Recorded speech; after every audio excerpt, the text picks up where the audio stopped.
ఆయన ప్రేమ వదలదండి ఎవరిని.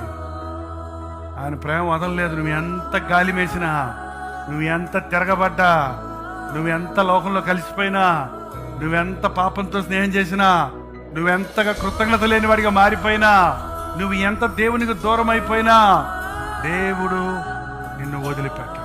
దేవుడు మిమ్మల్ని నడిపించాడు, మిమ్మల్ని ఎత్తుకున్నాడు, మిమ్మల్ని కౌగిలించాడు, మిమ్మల్ని ప్రేమించాడు, మిమ్మల్ని సహిస్తున్నాడు, మిమ్మల్ని ఓర్చుకుంటున్నాడు. నువ్వెంత దూరంలో ఉన్నావో దేవునికి నీ తల్లిదండ్రులు తెలియపోవచ్చు, పాస్టర్గా నాకు తెలియపోవచ్చు, కానీ దేవుడికి తెలుసు నీవెంత సన్నిహితంగా ఆయనకున్నావు, నీ పరిస్థితి ఆయన ముందు ఎలాగుంది. అయినా కూడా నిన్ను ప్రేమిస్తూనే, నిన్ను ఎలా వదిలిపెట్టాడు? నేను ఎలా వదిలిపెట్టాలి? నీకేం చేయబట్టావు? నేను అందరిలాగా నిన్ను శిక్షించలేనే, అందరిలాగా వదిలేయలేనే. నేను ప్రేమించిన వాడివే, నేను వాగ్దానం చేసిన వాడివే, నీ పితరులకు నేను వాగ్దానం చేశానే. కాబట్టి నా కృప నీకు తోడుంటుందని ఆయన కృప మనల్ని నడిపిస్తుంది. కాబట్టి ఇవాళ మనం ఎలా ఉన్నామంటే తిరిగితే ధన్యులము.